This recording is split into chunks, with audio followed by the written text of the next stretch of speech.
At number 10 we have the Nintendo 64 Disk Drive. The N64 Disk Drive was an attempt to compete with the Sony PlayStation and was created as an add-on to the Nintendo 64. The main feature of the disk drive was to increase storage capabilities to make it possible to create bigger games. There were a lot of great titles coming up for the disk drive, but they were either released as a standard cartridge for the Nintendo 64 or they just got cancelled. Of course, the N64 disk drive launched only in Japan and only 9 games was made for it. This led it to be a huge flop from Nintendo, and today it's just a collectible. At number 9 we got the Wii U. The Wii U was released in 2012 as a spiritual successor to the Wii. The Wii U featured motion controls, HD graphics, backwards compatibility, great first-party games and also the new gamepad which featured buttons, 2 joysticks and touchscreen.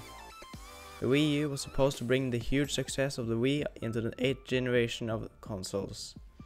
However, things didn't went exactly as planned.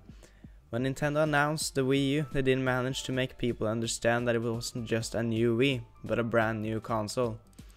Because almost everyone had a Wii and thus didn't feel the need to buy a Wii U. The other big problem with the Wii U was the lack of third-party games.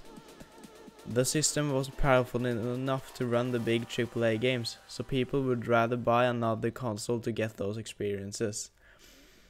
The Wii U had some great games, but it wasn't just enough to be higher on this list. At number 8 we got the Panasonic Q. This console is a Gamecube /DVD/CD player hybrid. Panasonic got a permission from Nintendo to make this console. It was made to help the Gamecube sales against the PlayStation 2.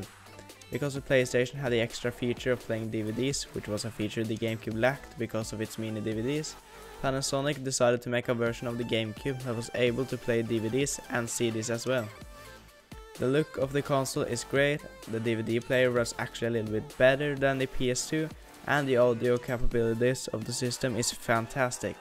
But there was still one problem that caused the console to fail, and that was the fact that it was only released in Japan.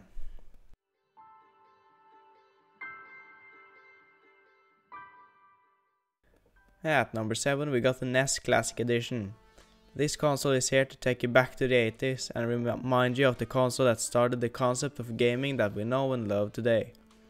The console comes with 30 pre-installed games and it is of course the 30 best games that existed on the original NES. The console is so small that it fits in your hand and your pocket. It has an HDMI output and 2 controller ports. The problems with the console is that the controller wires are a little too short. The controller ports are not identical to the original NES, which means you have to buy these new controllers for the NES Classic. And you're not able to add any more games than the 30 pre-installed games. At number 6 we got the Gamecube. The Gamecube was a fantastic console because of its library of great games and its amazing controller.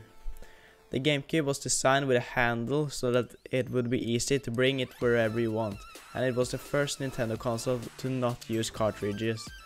However, it did use mini DVDs improvement. The Gamecube was a fantastic console, but it got overshadowed by the PlayStation 2 at the time, and there was really no way to fight that.